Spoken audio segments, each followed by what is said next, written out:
Hi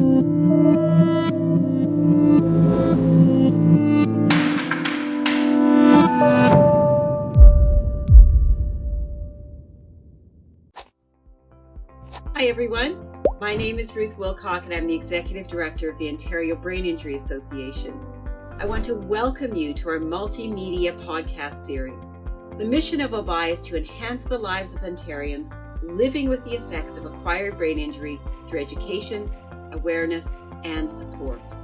We are so excited to have partnered with Headsup Concussion Advocacy Network and the former Ontario Neurotrauma Foundation to publish this multimedia podcast series. I would now like to introduce to you Ryan Sutton, who is the Executive Director of Headsup Concussion Advocacy Network.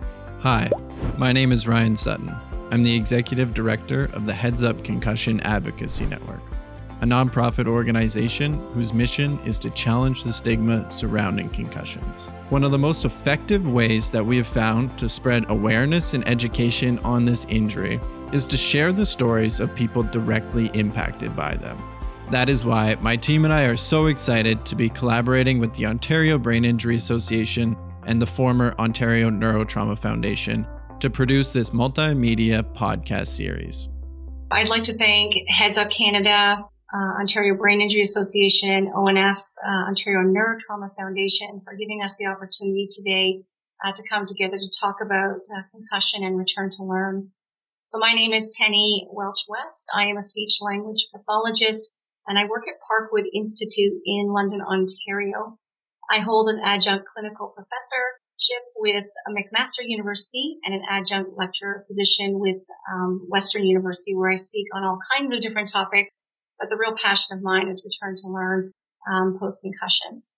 I am joined in the podcast today by three individuals who have experience in returning to learn following concussion or traumatic brain injury. And these individuals have lived experience, and I am excited to be able to hear and learn and participate with them. A little bit more about my background and why I'm here. I have been working for over 20 years in brain injury. More than 10 of those years have been in concussion specifically, and in the return to learn arm of concussion. Since 2011, I have facilitated an innovative return to school program that looks to address the very specific needs of students who are returning to learning at the high school, college, and university levels. My students like to call it concussion class, or they call it concussion school. I call it return to school group, and it's just full of hope, and I'm really pleased to help students to achieve their goals. I should note that none of the students that participate in my return to school program are represented on the podcast. So none of the panelists here have been treated in my group. Prior to COVID, I was facilitating 4 return to school sessions and series each year, graduating 40 plus students, successfully returning them to their studies. We have a success rate of return of over 87%. I am a speech-language pathologist, and I think it's worth mentioning that I work with adults because I see patients with cognitive communication challenges, and I think we'll be hearing a lot about that from our panelists. So you may not immediately know what cognitive communication is or what that terminology means or understand from my title exactly what I'm about, but I'm pretty sure as I explain what I do in my work as a speech-language pathologist every day, you will see yourselves reflected in the challenges that you've had in getting back to school successfully reflected. So I thought it might be fun to do something where we can just do a show of hands as I walk through the areas that I support students within. And you can let me know if you have in the past, as you currently have these issues, or if you've had them in the past. I'm wondering about whether you've had any issues with attention. Was this something, by show of hands, how many of you, right? It's sort of a big one, isn't it? And what about memory? How many of you, I'm just going to say for our listeners, those who aren't watching the podcast, that we have unanimously agreed that attention and memory are issues that have occurred post-injury. How about challenges with expressing yourselves? Finding your words or formulating your ideas and getting your points across. How many of you would endorse this as a problem as well? Yeah, so again, we're seeing a high amount of people agreeing with that. I can't imagine any other place but students where reading is probably at the front of everything that you're doing in every course that you're a part of. I'm wondering if you've had challenges with reading. Who can tell me? Yeah, to some extent, I think unanimously. Anyone rereading material or finding that you have to reread material a lot?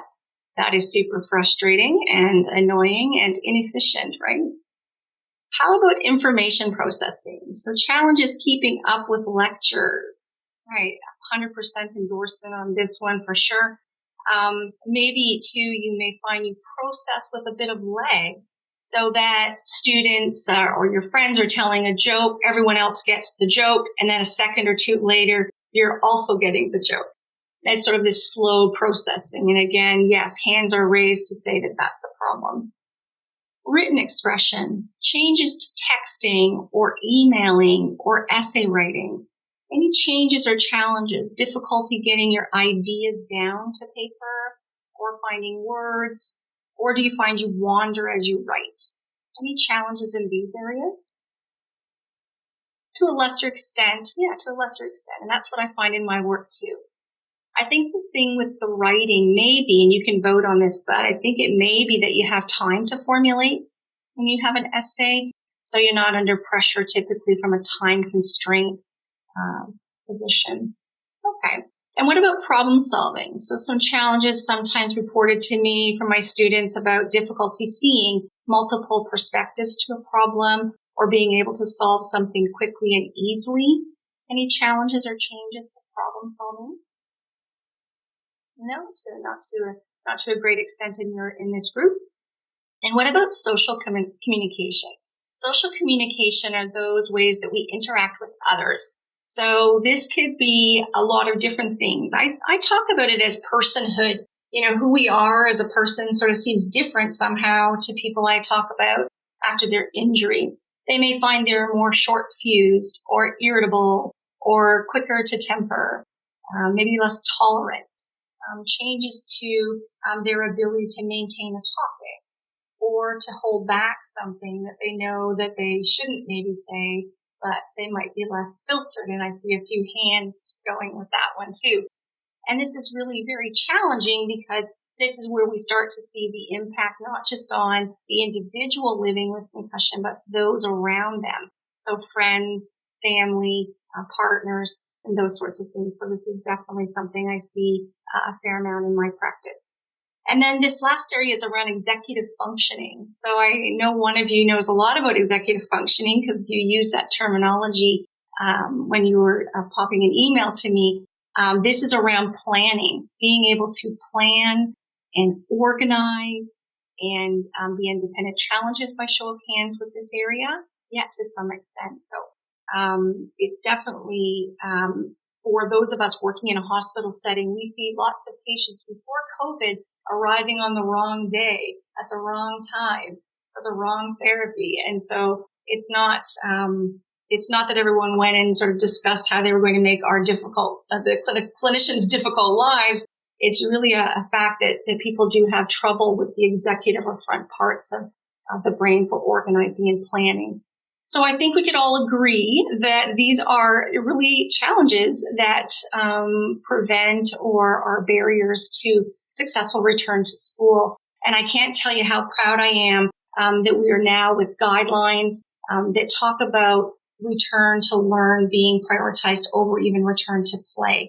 I love sport, and I think sport is so important for all of us. But I know that in the beginning of concussion work, a lot of effort was spent to think about returning athletes to school, athletes to the field, and not so much to school. And I'm really pleased that we have prioritized both of these things, but have definitely made a good focus on returning to learn. So I thought it would be great now to maybe do some introductions, and we'll maybe start with talking, if you're comfortable with it, a little bit about your injury, how you were injured, how long ago the injury was, and maybe a bit about the level of school that you're in. And so will I start with English? Yeah, sure. My name is Bayless, and I'm in my last term of my degree at the University of Waterloo. It's in Sociology and Legal Studies. It's the co-op program, so it's 5 years long. I got my injury a little over 2 years ago in my third year of university. I was running late to a group meeting, and I was running down the stairs, and I fell down a flight, and that's that's how it happened. Now I am fortunately going on to law school in the fall, so I've still been able to do school despite that. I am applauding for those people who are just listening in to us. Applause all the way around. It's great. Okay. Let's move over to Katie. Okay, my name's Katie. I sustained my brain injury 15 years ago, so I'm a bit of a veteran compared to Ailish.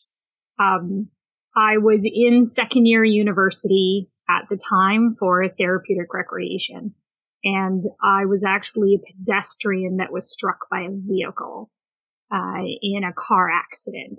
And it took me about 6 years to finish university, but I did do it. Including adding a minor in psychology because I became obsessed with the brain, and kind of ended up turning it into a bit of a career. So now I still work with individuals with ADI, which is really, really wonderful when I've had the experience already. I agree.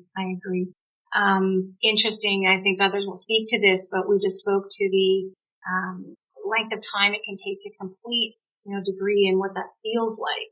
To not graduate with your peers or to not be on track with, what your own expectations. I'm wondering if you could speak a little bit to that. Yes, absolutely. It was a challenge. Being in second year, I had about 2 and a bit years left of credits that I had to complete. And within 1 year, I started seeing all of my peers graduate. So I actually saw them graduate, then I'd have to make new friends the next year, and then I saw them graduate, and then I'd make new friends, and I saw for 6 years. And it was a challenge, and by the time I was actually graduating, I didn't know anyone in my class, because my last credits were a full-time placement, so there was nothing in class. And it was really, really frustrating, and it was a challenge every single year.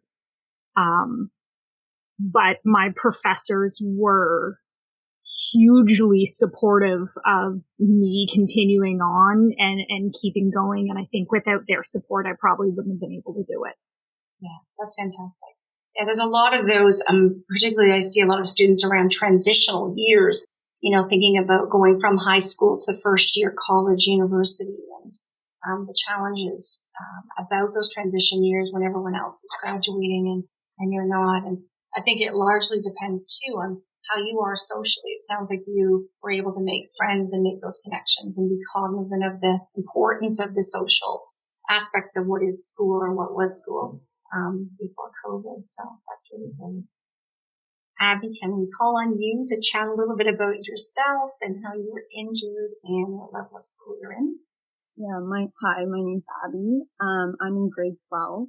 I received my last concussion over the summer of August 2019 while I was at summer camp, and I actually received 2 within about 3 weeks, and that was also about my 5th and 6th concussion within about 3 years. So it was, they affected me a lot, especially in my return to school. So this was before grade 11.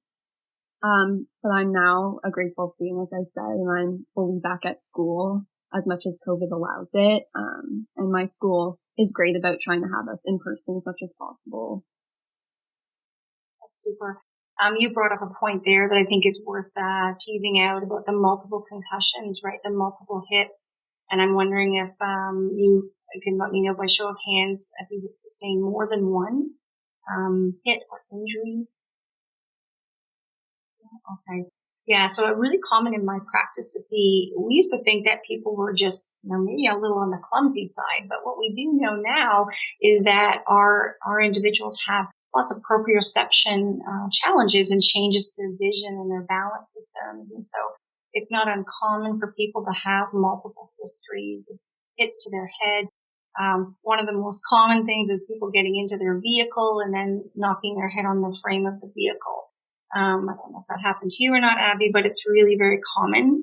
Or on a doorway, walking through a door and sort of hitting the shoulder on the door, and just this sort of visual perceptual abilities. So I just like to tease that out a bit, because I think as we represent, so many experiences of so many students. So I thank you for that. So let's talk about some of the challenges following your injury. And we're going to walk through a number of questions and tease out a few themes here. But I think it's really important we talk about some of the challenges you had, thinking about the deficits themselves. And we will talk a little bit about accommodations as a separate point and how you were able to navigate a school system.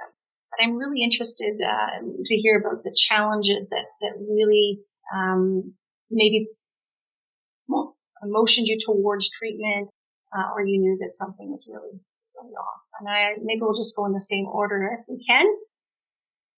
Yeah, sure. I have my list here because I knew I would forget all the symptoms that I had at the beginning. But at the beginning of my concussion, I had nausea, dizziness, headaches, brain fog, difficulty concentrating, balance issues, vision issues, insomnia, anxiety, depressive feelings, not feeling like myself, definitely irritable, as my family tells me, fatigue, and sensitivity to light and noise. So I kind of had, a big roster at the beginning. Yeah. And that can seem like a scary list, when even clinicians who haven't worked in concussion or brain injury hear that list coming and think about, all the parts of that. But we know that the importance of interdisciplinary work, that no one profession is going to be able to do this support work. And I think that's great that you've got them written down, and sort of a reminder as we are going to talk about hope, the place where you were, probably felt pretty confusing and pretty upside down and pretty frustrating. Okay. All right. And Katie? Yeah, so I can kind of confirm I had very similar issues to Ailish. Definitely concentration and attention issues. So if I would be reading journal articles, I would take way longer to read them than I would typically need. I wouldn't understand them completely, so I'd have to read them over a few times. So it was taking a lot longer initially, and I was told actually not to go back to school right away. So I was hit during the winter semester, and my professors supported me in just completing the credits that I was actively in at that point. Before returning to a class. So that's when I was just on my own reading journal articles and doing reflections and things for my professors. And then, so I was hit in February. In September, that's when I returned back to the classroom. And I discovered I had a lot more issues than just not paying attention to a journal article. Yeah. And that's when I ran into not being able to follow lectures. I knew I could understand what my professors were saying, but I couldn't make sense of the words. I couldn't write it out, or copy it. And then I'd get stuck on a word that they said, and then I would miss the next 10 minutes of lecture trying to process that one word that they had said. You got a lot of head nods. There's a lot of head nodding going on. This is a very, very common experience. Yeah. And then the fatigue on top of that. So going from full-time university student down to just 3 credits, it was still way too much for me. And I was getting tons and tons of migraines. My anxiety started kicking in. I started having panic attacks. I couldn't stand to be in lecture, because I couldn't have, motion in my periphery. because I had been hit by a car from the side, I kind of had some PTSD along with everything else. And doesn't matter if it was a car or a person, if there was movement in my periphery, I definitely had difficulty processing that information and staying on track with school. It was quite a challenge. And when I first went back, I actually didn't have any supports in place. I was discharged from the hospital, and my neurologist basically just said, don't go back to school right away. You'll get depressed in about a year, and when that happens, we'll get you some medication. And aside from that, there was no education or no support in what it meant to have a brain injury. That is so hard to hear, right? It's so hard for me to hear that. I really appreciate you sharing it, because I think that that's an experience that is something students come and tell us about here at Parkwood. I really liked that you shared about the overwhelmingness of the classroom. And this is something, as I was formulating my own return to school programs that were more formal, I don't think I recognized initially, as I was trying to deal with the wait list of, the many numbers of referrals we had. I wasn't thinking about the importance at that time of putting students together and simulating in a classroom.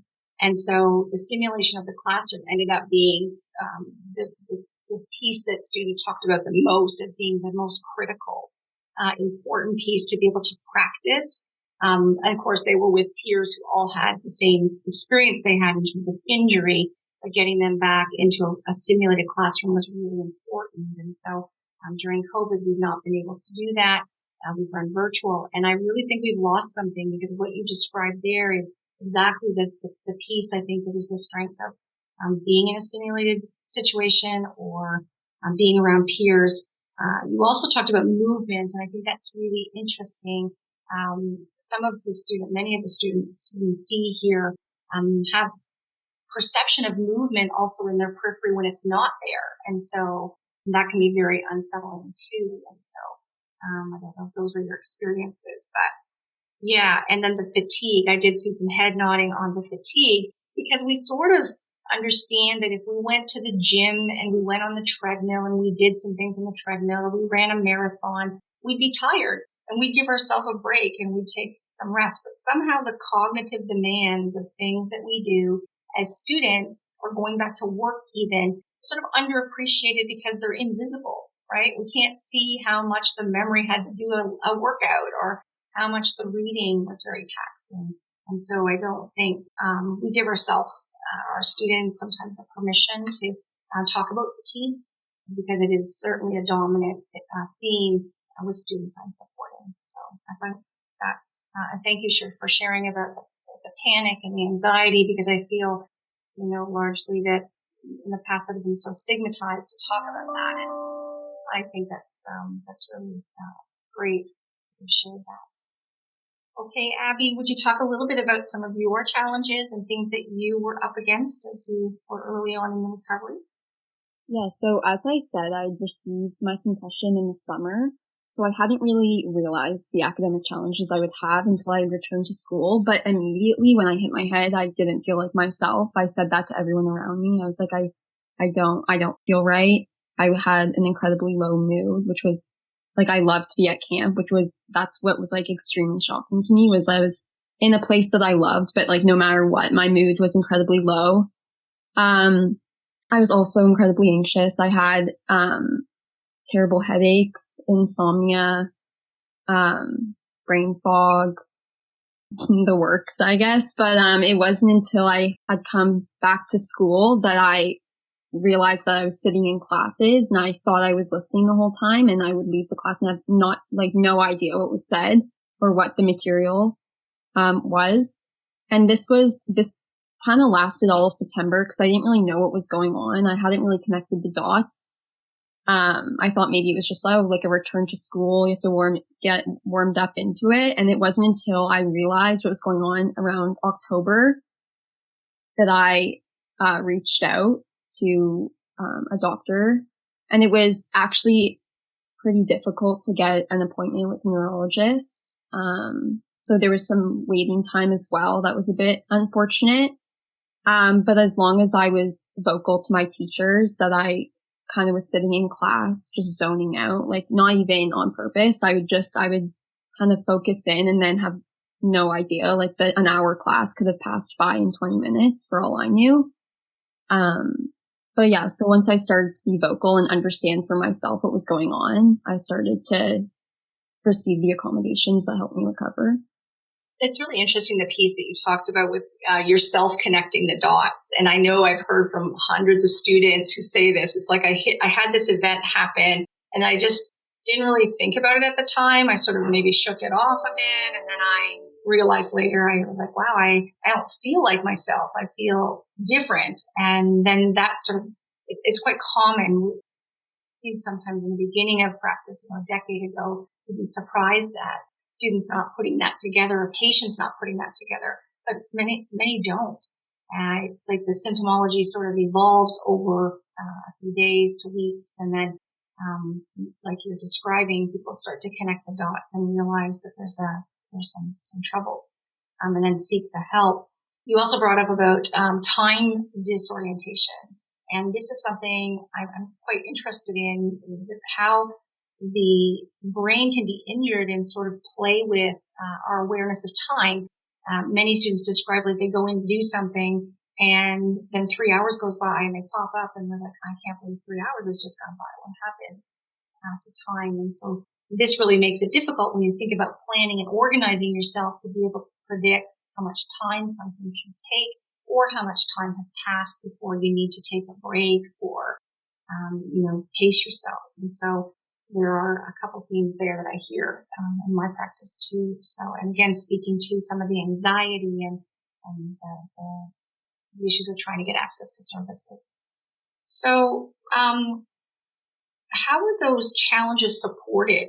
I don't know if people want to stay in turns, but, how did you find things were supported, or what things were you able to cobble together if you didn't have a system of interdisciplinary team members, physiotherapists or occupational therapists, speech-language pathologists like myself?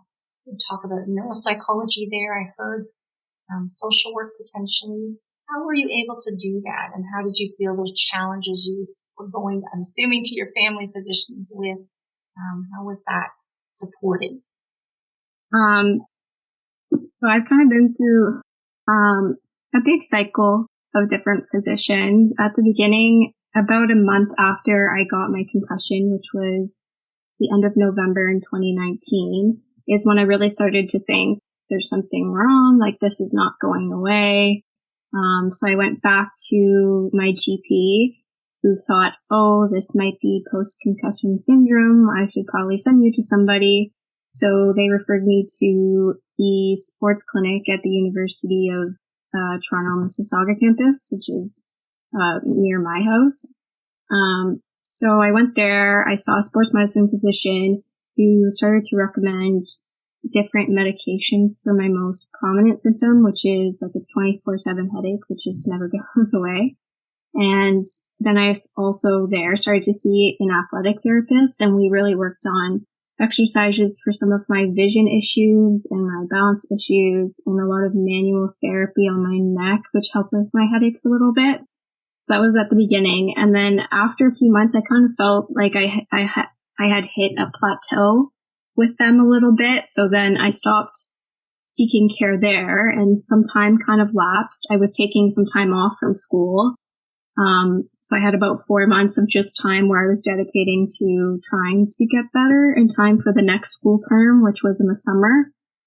And by that time, I was starting to get frustrated again that, I had plateaued, like nothing was progressing. So then I saw another neurophysiotherapist who did more manual therapy and things like that. And she introduced me to some new techniques. Gua sha, which is like a massage on your head, which helped with my headaches a little bit, and some acupuncture. So again, like that helped a bit, but then I thought I hit a plateau again with her. I was like, why do I keep hitting plateaus? And I feel like these clinicians are not being helpful, and it's very, very expensive. It's adding up. It's not covered by insurance. That's the big one. Yeah. So then stopped seeing her for a while. And then it's like a big cycle. And I got frustrated again, went to a new place, saw a different sports medicine physician, and I saw a chiropractor there. I saw a physiotherapist. So I've kind of ceased care with both the chiropractor and the physiotherapist because, again, they thought they couldn't help me with the headaches. Like nothing was helping.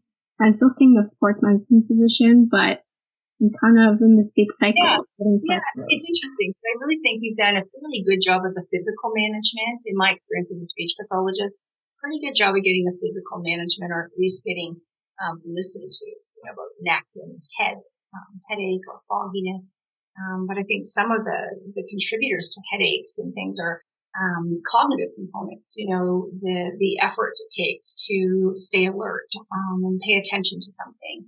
The effort it takes to read or reason through something that they're doing, or the effort in reading. So these all contribute to some of the symptomology. And so I feel a little fortunate, well, I feel very fortunate, I live in a bit of utopia where I am, to be able to provide interdisciplinary care that's OHIP funded, because I think this is something where it gets to be a bit of a steeplechase of, where can I cobble together, I think to use your words, cobble together some services. And I am such an advocate for the cognitive communication aspect of recovery, because I think we really need team on this, and we need this lens.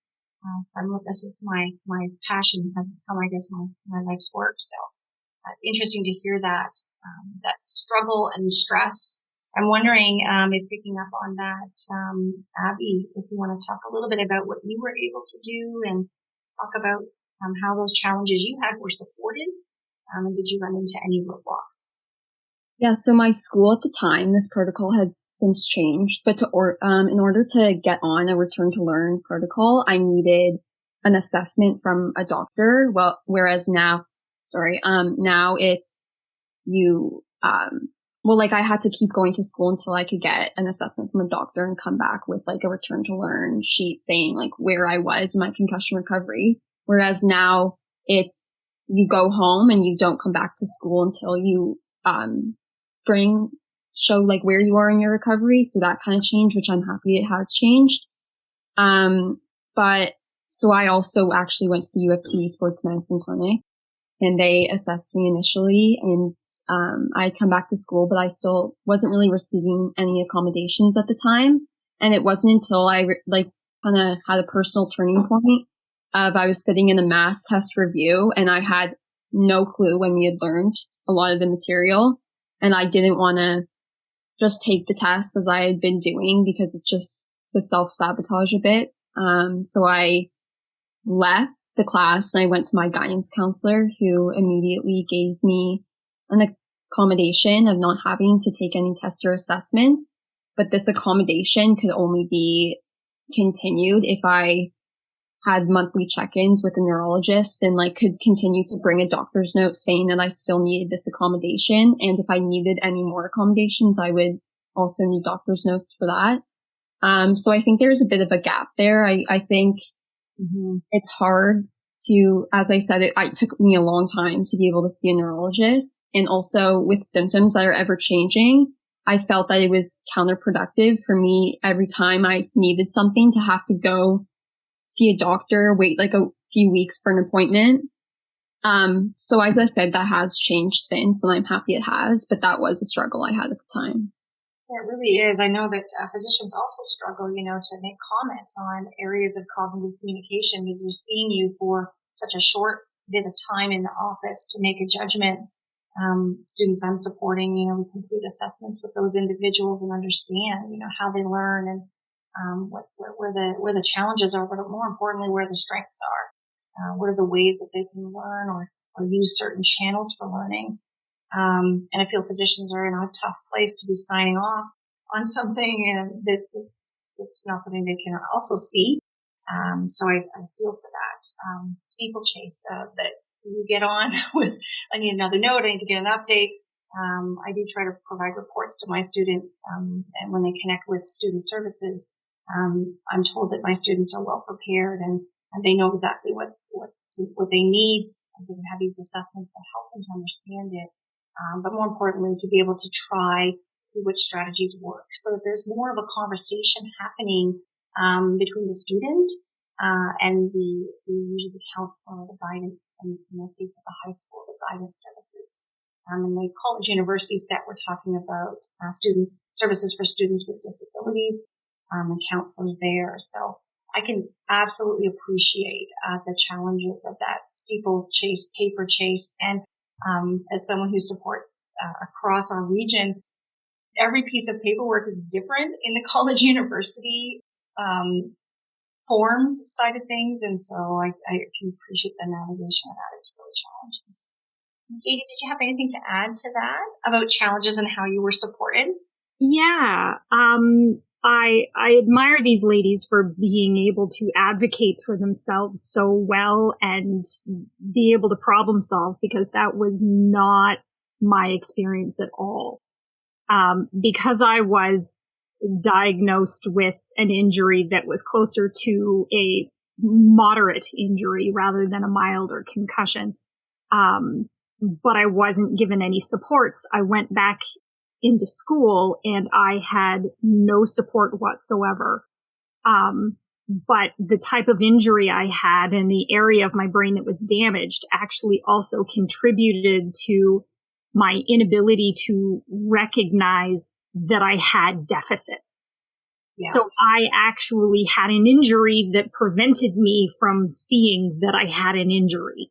So important. Like when you're saying this, I just keep thinking about a paper that I was reading a while ago talking about exactly that, where students don't know what to ask for because they may not have the insight, awareness to know what's available, or they may lack the insight into their own brain. I mean, we did become experts on our own brains and exactly which parts are doing which, I think that's so well said, Katie. Yeah. And that was exactly what happened to me. I did not know what to ask for.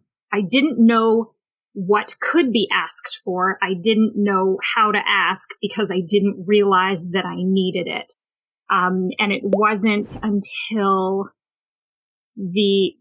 basically I ended up with a complete mental breakdown when I tried to drop out of school, and my professors were like, no, you're not going to, we're not going to let you. But I had the car insurance had been requesting all sorts of different assessments, including psychiatric assessment and cognitive assessments and things like that. And I ended up getting referred to a neuropsychologist. And the neuropsychologist assigned a cognitive rehabilitation therapist to me. And it was those two individuals that ended up helping me through school on top of my professors. But they were the ones that were the specialists in ADI. And it still took me probably 3 years before I understood that I needed continuous strategies, that it wasn't something that was just going away and going to get better, that the deficits I had were permanent and I had to compensate for them. Yeah. And it was the cognitive behavioral therapy that really kind of did the trick long term.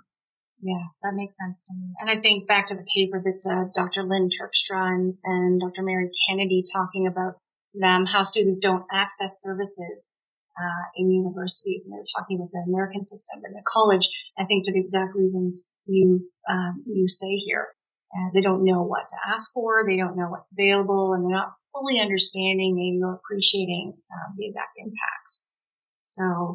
So I'm wondering, we're going to talk about accommodations just in a general way, about the kinds of accommodations that a student who is injured and maybe returning to learn might expect to receive.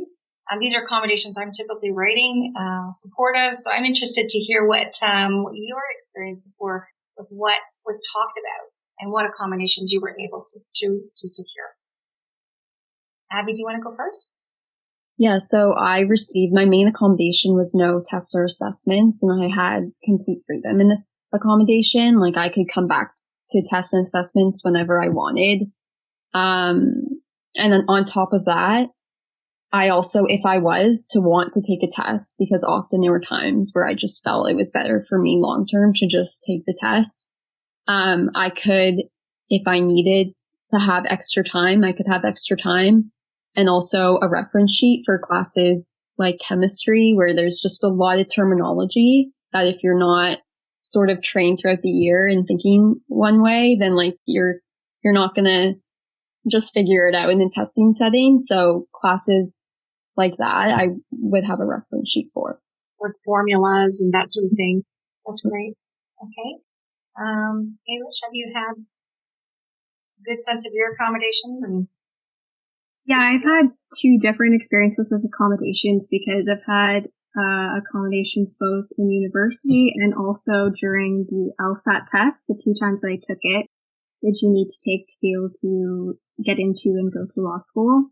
So I've kind of had 2 different experiences there. With the LSAT, the first time I applied for accommodations, I was asking for breaks between the test sections. So normally in a non-COVID world, the LSAT would be 3 sections back to back, then a 10 to 15 minute break, and then 2 sections back to back.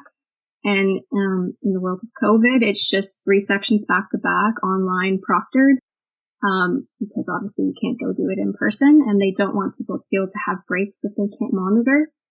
So my concern during that was having 3 sections back to back and also on the screen, which is very aggravating for my headaches. So I asked for breaks in between to kind of let my headaches go back down a little bit before they totally spiked during the sections. So I asked for that the first time. And then that was kind of a learning process because as I did the LSAT the first time, I was still struggling so much because each section is only 35 minutes, but it's so intense. A lot of reasoning, right? A lot of if, then that, if not this, then that. Yeah, mind-bending.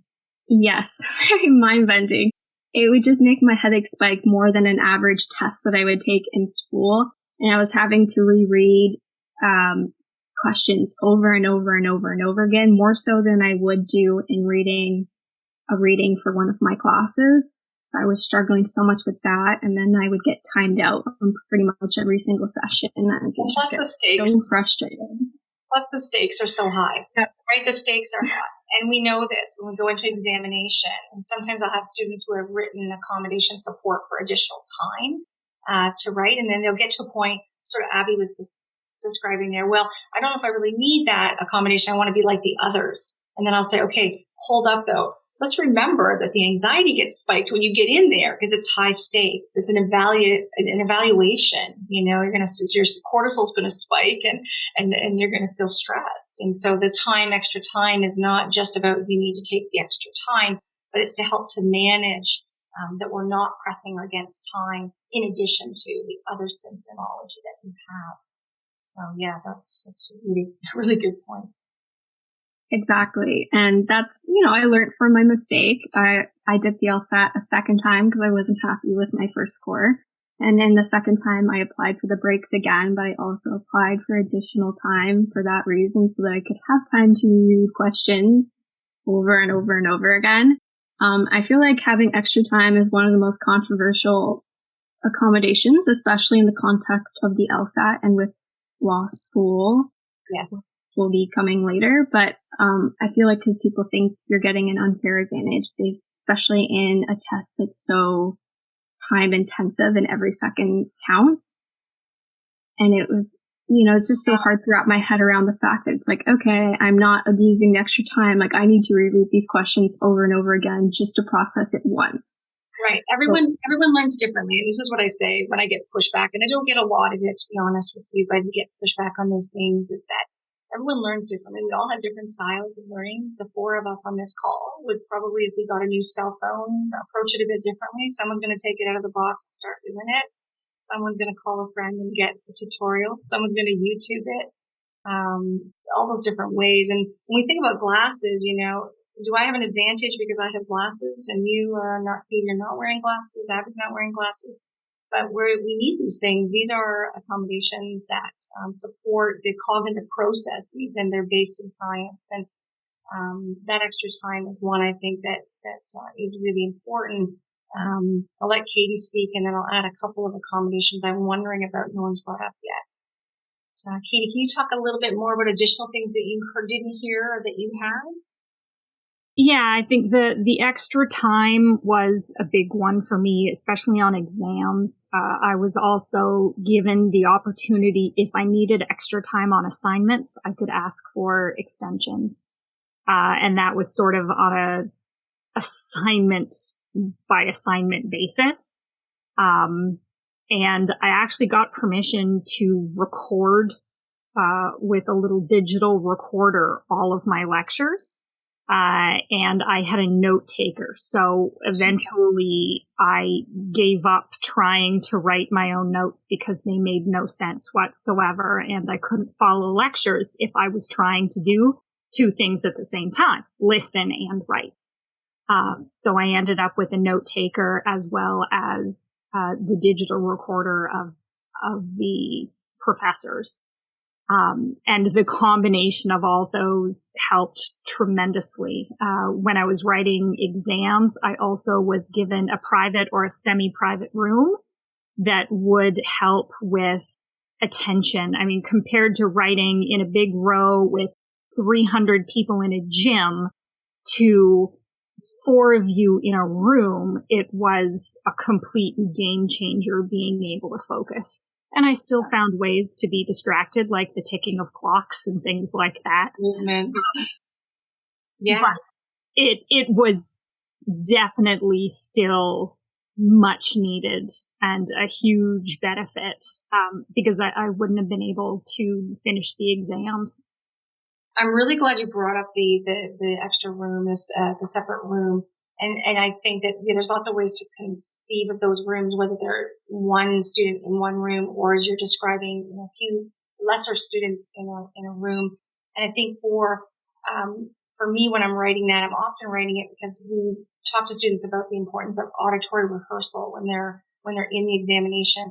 Elise, you talked about reading the question over multiple times. And I hear that and I think, as a speech pathologist, I want to tell you, read it aloud.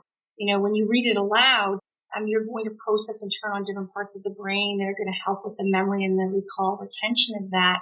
But if you're in a room with other people writing an exam, you start talking, that's going to be a problem. So the extra room has been, as you had just said, a game changer in my practice and supports. I'm interested just because I think one of the opportunities I have in this podcast is to talk about a little bit of what I might suggest we could do. Thinking about the digital recorder, I love this. I think this is really great.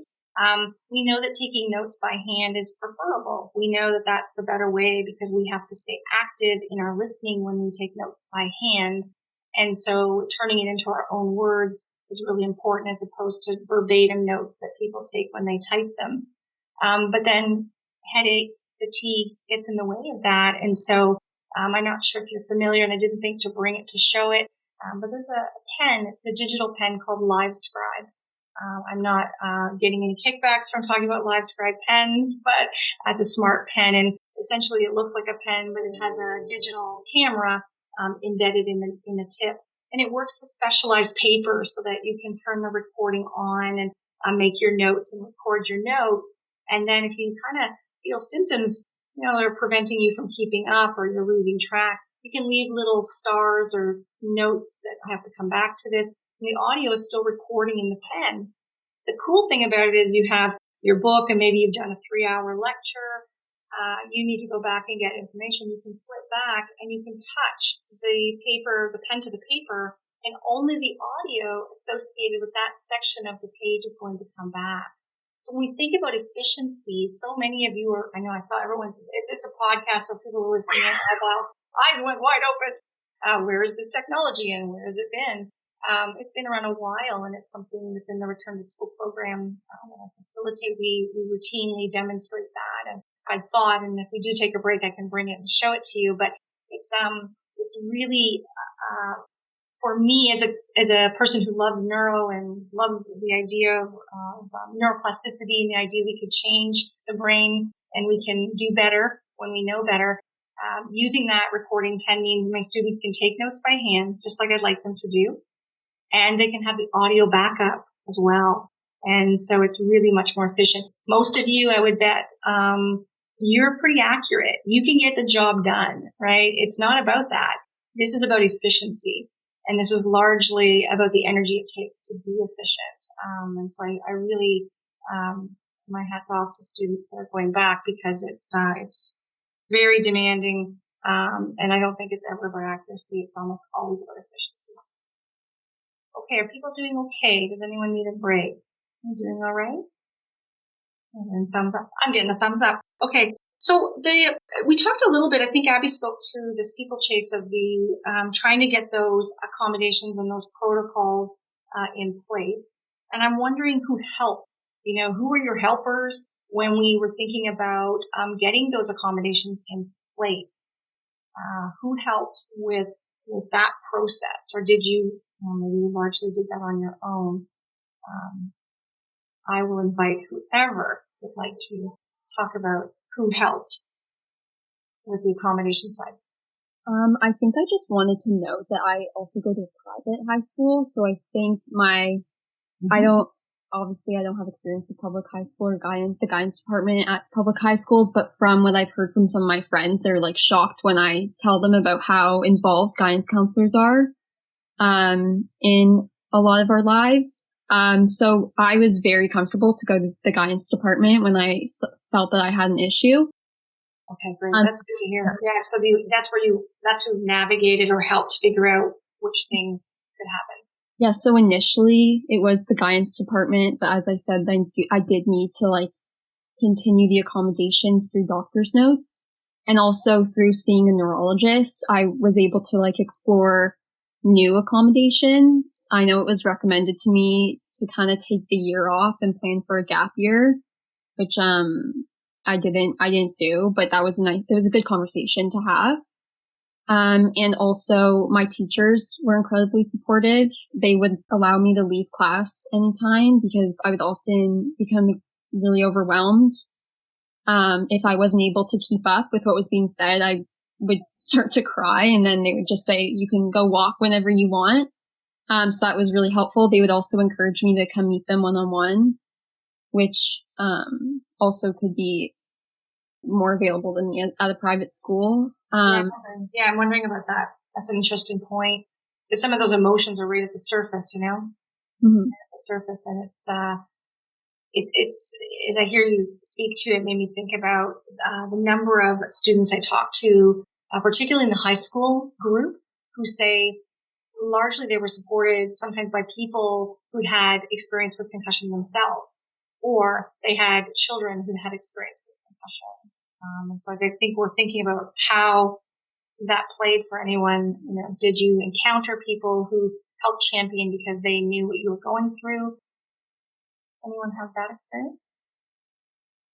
Alish? So when I first got my concussion, I was at the end of one of my academic terms. So really all that was left in the term was exams. So I was still trying to figure out how to do them, because I hadn't really fully accepted that I was not in a place to do school. I reached out to my guidance, my academic advisor, as they're called, at Waterloo. And really they were, I hate to say it, but they were very unhelpful. They really didn't do anything. I was basically left to reach out to the professors by myself to say, here's what's going on. And I had a couple of them that were really great, I had one who just, let me not write the exam, and they gave me my existing mark in the class. Very helpful. And one who had a concussion himself, and his daughter had a concussion. So he said, okay, let's just defer your exam. Like even if you don't know it now, you can't write this exam. It's not going to happen. So he got it before I even did. And then I had professors who were not so nice about it and who didn't believe that I had a concussion despite having documentation that said I did. So varying levels of response, but I feel like, at least with my experience at the university level, you were left to do a lot of the work on your own to figure it out. Academic advisors, at least in my experience, weren't that involved. Yeah. Lots of variability in the experiences that you had, about who championed and how much. And back to the point about Sometimes I think the academic advisors didn't know also what to suggest in some of the examples. And so they may not have known what to offer, what would be most beneficial. I think it's really important to empower students to understand what works, what accommodations work, what helps the best, what's the technology we can leverage to do this thing. And you go with that information in hand and with the ability to articulate clearly and in a positive way, being solutions focused. This is what I need and this is what works for me. But it's kind of understanding it first. Yeah. Katie, did you want to add into that? Yeah, I actually had a similar experience with the academic advisors not being too helpful. I think they didn't understand brain injury. I actually went to the development center on my own to ask for accommodation. And they were wonderful in saying, yes, absolutely, we can do that. But they didn't understand the extent of accommodation that I needed.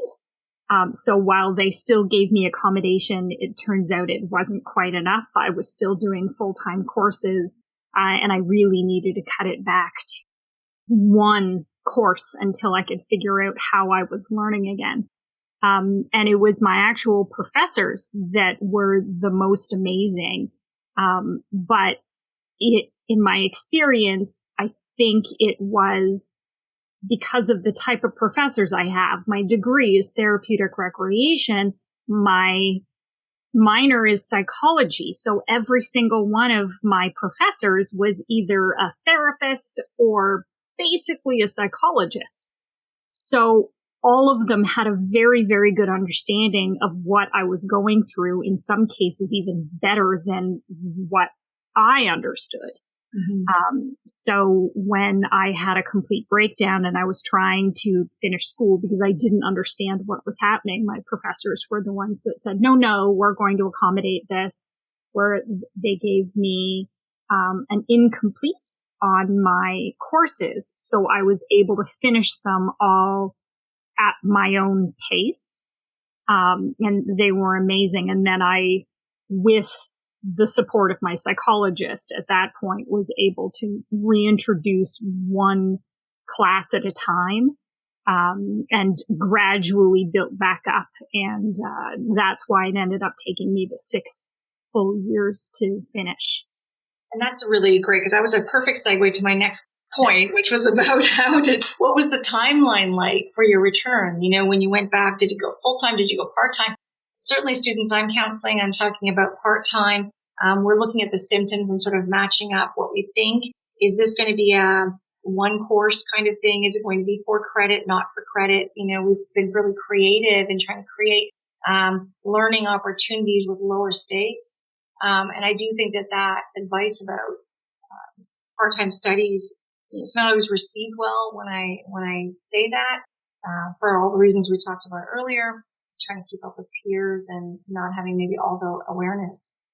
But I know students who try to take a run at going back full time and have come back to me unsuccessfully and said, you know what, I think I better take the return to school program and I better maybe take the advice about going part time, and then just have so much more success. Because for me, as a clinician watching that happen, the thing we want to avoid the most is the erosion in confidence that happens when people aren't successful.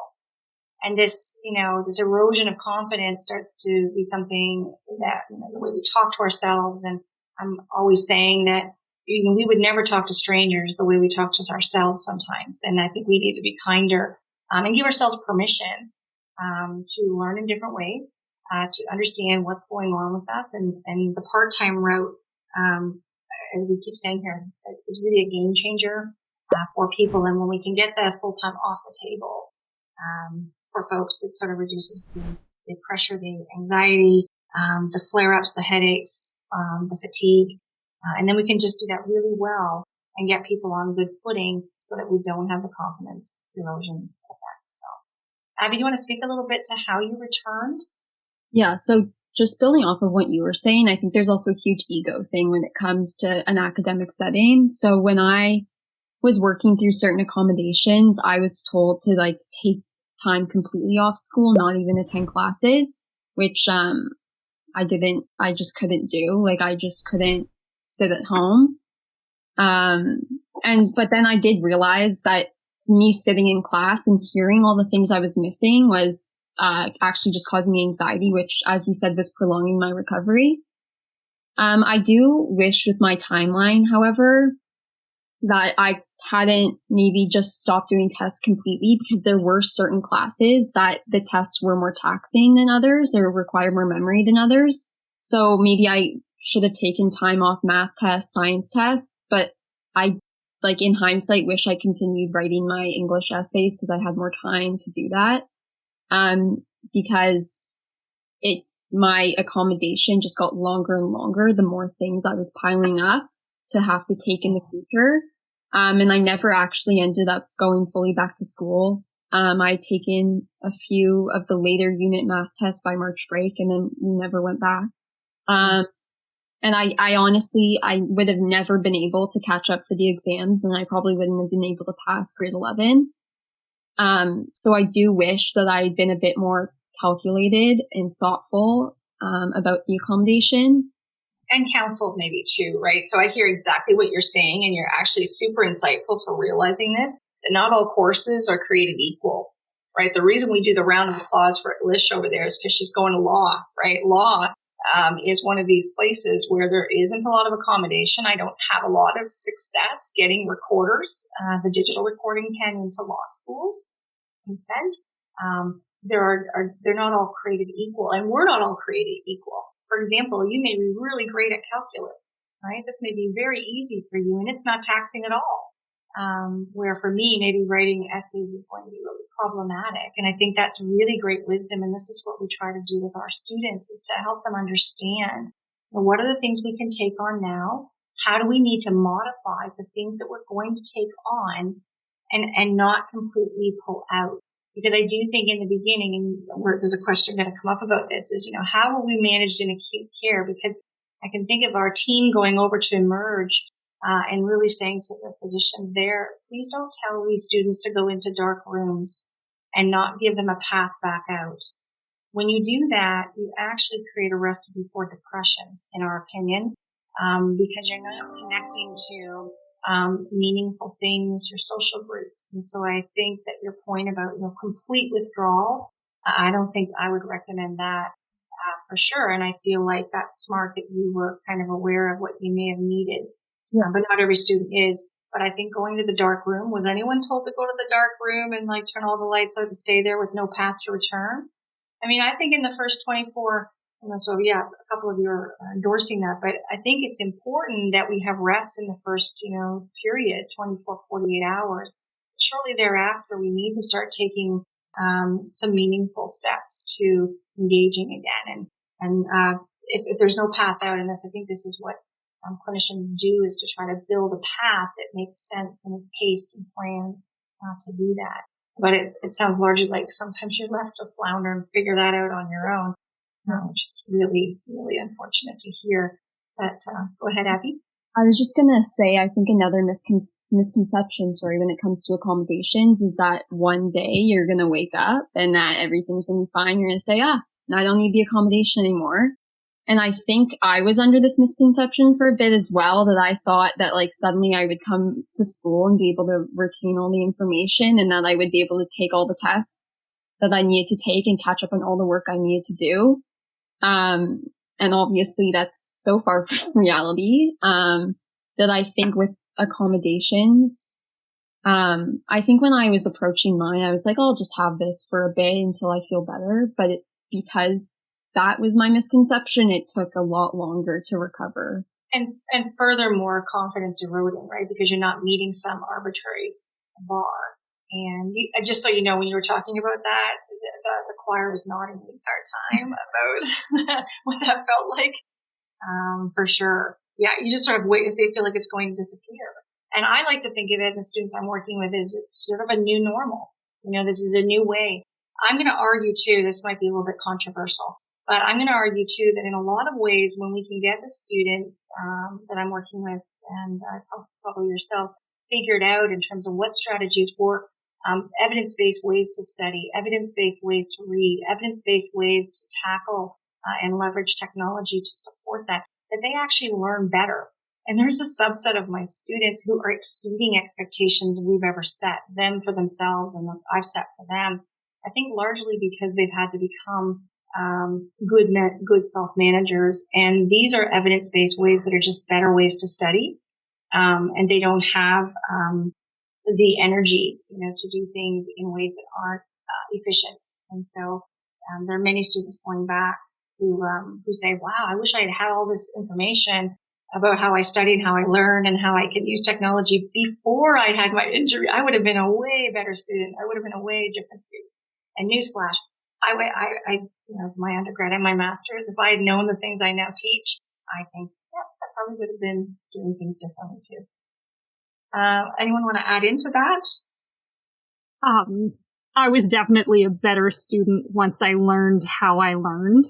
By the time I was finishing up school, my marks were a lot higher than before my injury. Bravo. I learned how to focus a little bit better using all of the strategies. Right. But as far as the timeline of returning, I know I had a more severe injury than a concussion, so it was months before I was even allowed to look at a journal article.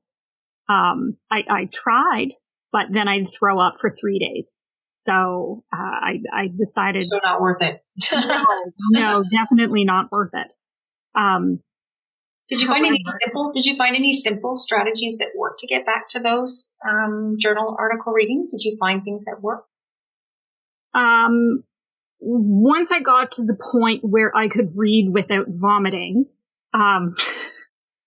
it was really about the biggest one, I think, was taking breaks. So you only read for short periods, and then you take a little break, and then you go back, and then you take a little break. So instead of studying for 4 hours straight, you study for half an hour, 45 minutes, take a 10, 15-minute break, and then go back for another half hour, 45 minutes. Yeah. Great. That was really important for me to get my head wrapped around. But what was interesting, because my injury prevented me from having the insight, I thought, and Abby, you were kind of talking about this a little bit, waking up and everything was going to be okay. I kept having those moments where I had implemented strategies for a week and I was feeling really good and I got a good mark on an assignment and I went, I'm fixed. Everything is okay. Yeah. And then I would stop implementing the strategies and everything would fall apart again.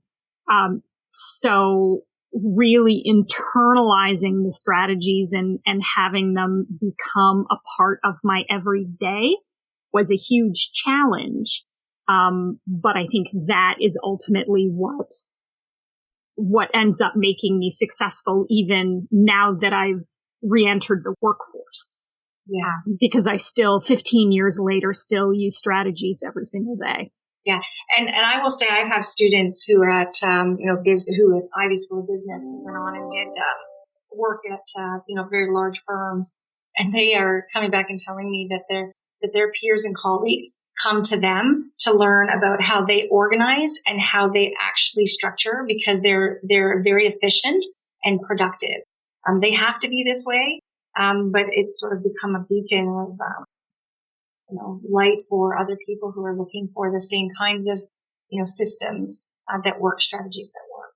Yeah, because I had such difficulty with the organization and the planning, I learned how to compensate for that by being hyper organized and hyper planned. And now if I can't plan things, I get very, very anxious when I don't know what the plan is, when I don't have control over the situation. So I've kind of turned into a little bit of a type A personality just by necessity. Yeah. Anything to add? The question was originally about the timeline of return. So I was scheduled to have a co-op term as a part of my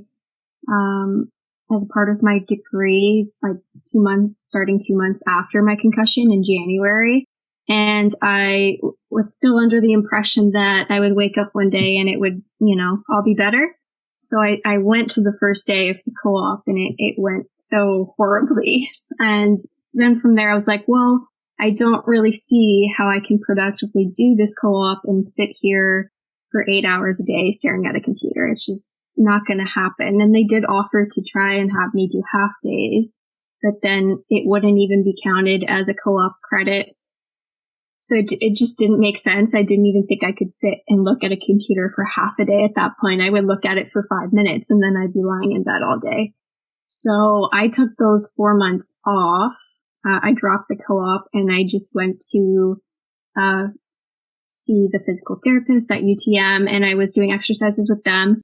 And then I started to try and use LSAT study books to try to slowly introduce myself to reading and studying again, because I didn't really have any studying to do at that point. So I was trying to figure out how to do it again. And then I returned to school full time in the summer.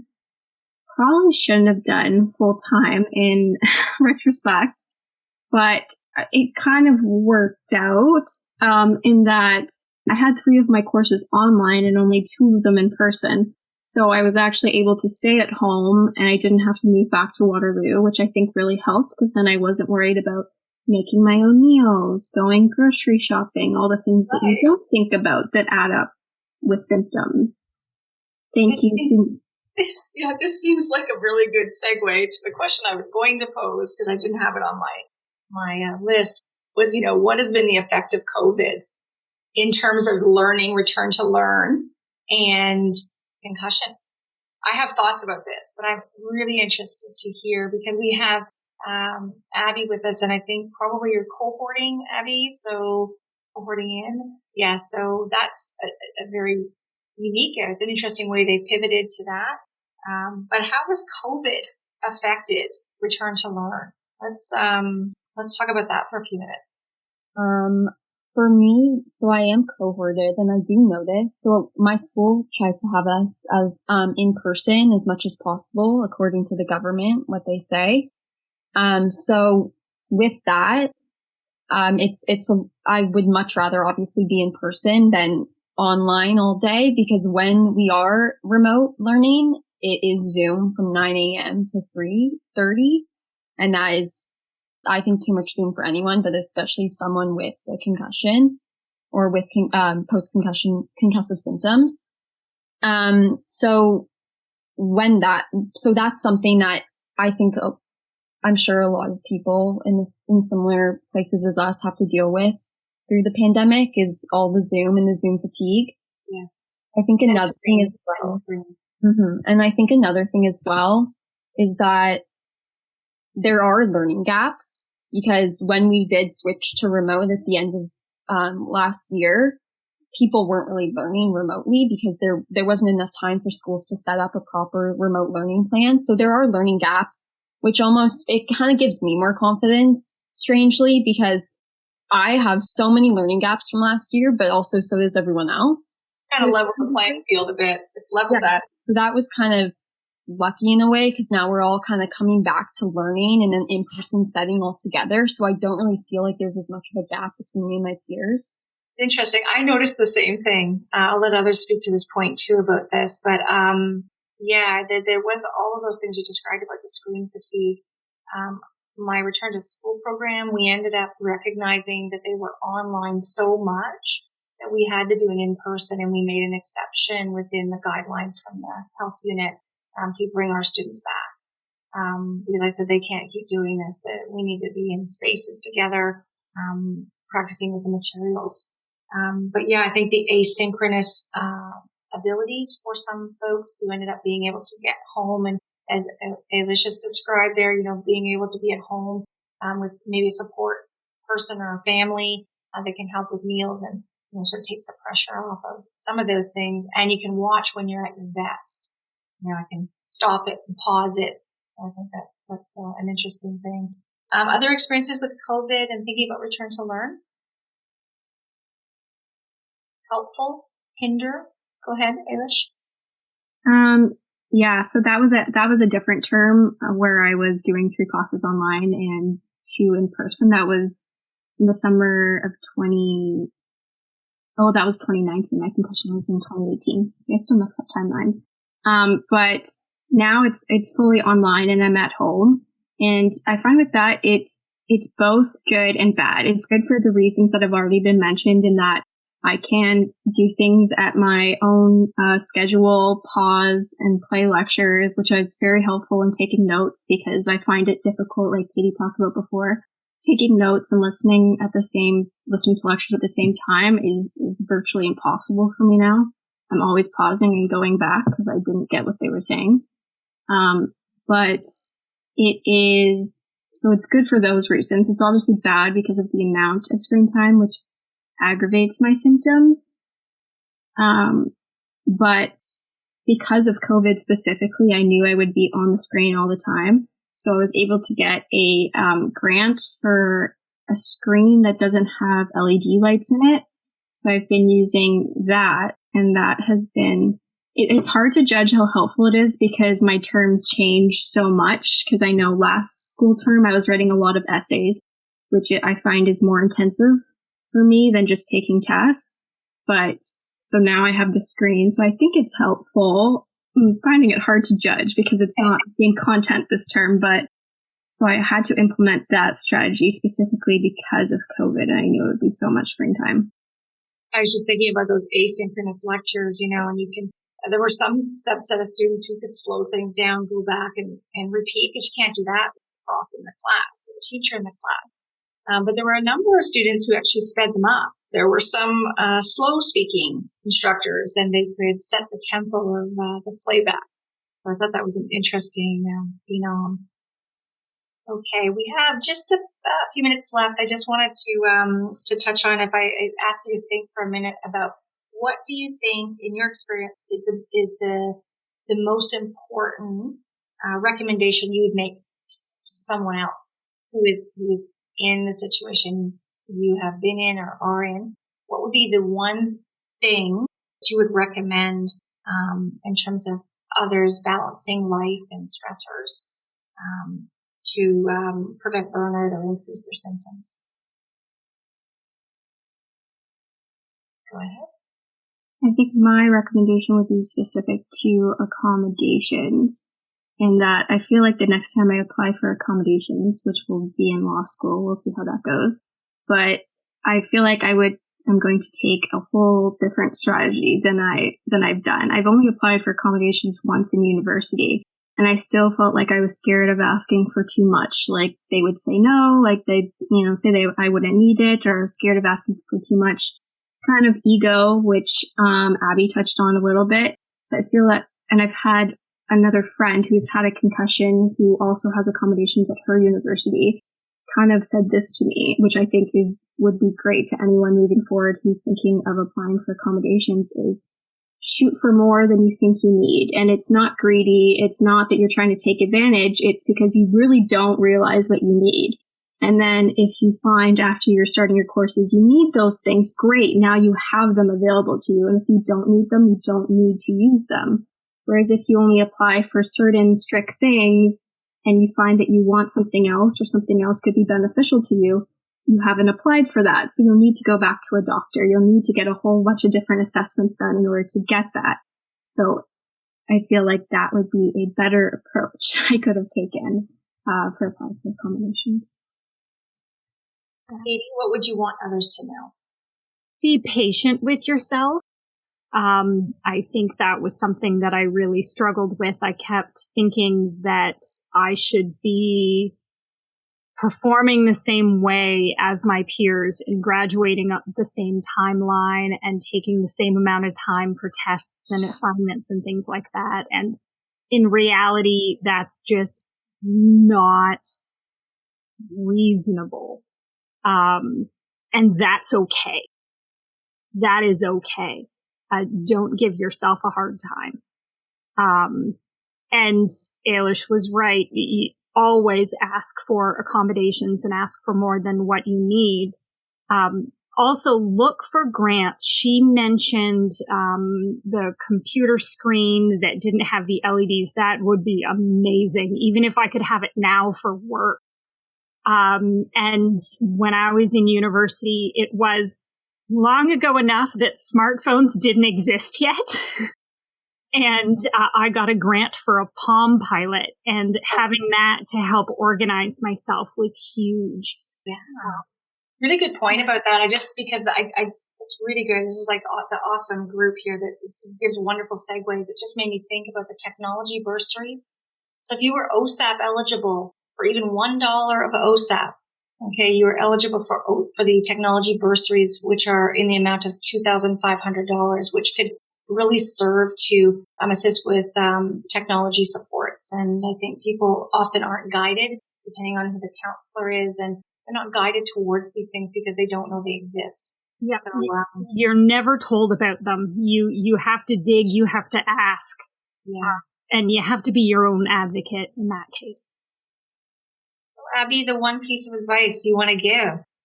I think find someone that you are comfortable talking to and keep talking to them, because I think symptoms change day by day and experiences change day by day. So like continuing to be vocal about what you're going through, especially because the concussion is such an isolating experience, especially academically.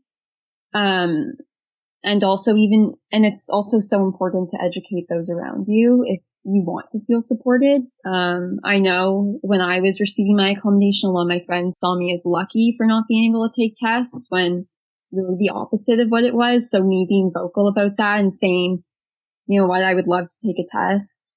This is not luck at all. This is like actually a huge hindrance to my life. So educating my peers about that kind of changed the conversation I was hearing, which helped my recovery. That's really great. At Parkwood Institute here in London, St. Joe's, we have a family education series where education is provided to families, and I think it would be an extension to friends and people in your circle, because I've heard it said too, it's not your job to educate every single one in your circle. However, it does a world of good, to connect with teachers and profs and kind of help them to understand and, take the time where people are taking the time for you. So, my thoughts on this topic about what to recommend. I think part-time studies for sure. There's no shame in this, and a guided and methodical approach back. Pacing and planning. You guys have talked about this, and this is so critical. Right? To pace and plan our way through. We need to manage the stories that we tell ourselves, because we are really hard on one another and harder on ourselves, and we probably wouldn't speak to people that are strangers to us the way we beat up on what we're doing and not achieving. Use a timer. A timer is a fantastic tool to get us motivated on those times where we don't want to work, we don't want to write an essay, we don't want to, read that thing. We set a timer for 20 minutes, and you'd be surprised you'll work against that, because we're all a little bit competitive by nature. I want to lean into resources that are on campus and at school, and sometimes I know it's hard, and I've heard it's hard here to connect to those resources and materials. I certainly feel like I'm trying to advocate for all of you as I get to different tables around the province, and my work at Western and at Fanshawe as well. We need to realize that there are new ways that you're doing things. And in fact, they might actually be more evidence-based ways to begin with. And so there's a possibility here that you might be doing things that are really the best ways to be doing them, out of the fact that you have to do them that way. I think Abby just spoke to leveraging help that's offered by others. Sometimes we want to be fiercely independent and take it on ourselves, but it takes a village. And I'm always proud to be part of the villages of the students I'm working with. And this is an amazing village right here. With ONF and Headsup CAN and OBIA. And so there are wonderful resources in all of these agencies to help out. Please don't push through. Don't push through symptoms. Mind your symptoms and work within them. And mind your symptoms and work within them. So just in the interest of time, I'll just close this out and let you know I've had the opportunity to be at so many different tables. My guideline work for the province of Ontario and Quebec is fulfilling and important advocacy, and I know you're all advocating. Like it or not, you've become ambassadors for this thing. And I know that you'll be, as you reach for where you're going, you'll be pulling others behind you. And I think the most meaningful work I'm ever involved with is the work like this, where I'm getting to hear from students firsthand. There are guidelines out there, and if you're interested in resources, the ONF guidelines are there, braininjuryguidelines.org. So that would be a really great place to look for some guidance for clinicians, but also for those living with concussion and recovering. So I just want to thank everyone for your willingness to be so honest and to be so open about your experiences in returning to learn, returning to education, and back to your studies following injury. I'll let the listeners know that the next podcast will be on the topic of returning to work following concussion or traumatic brain injury. And this will be facilitated by Leslie Burkett, occupational therapist and an assistant clinical professor with McMaster University.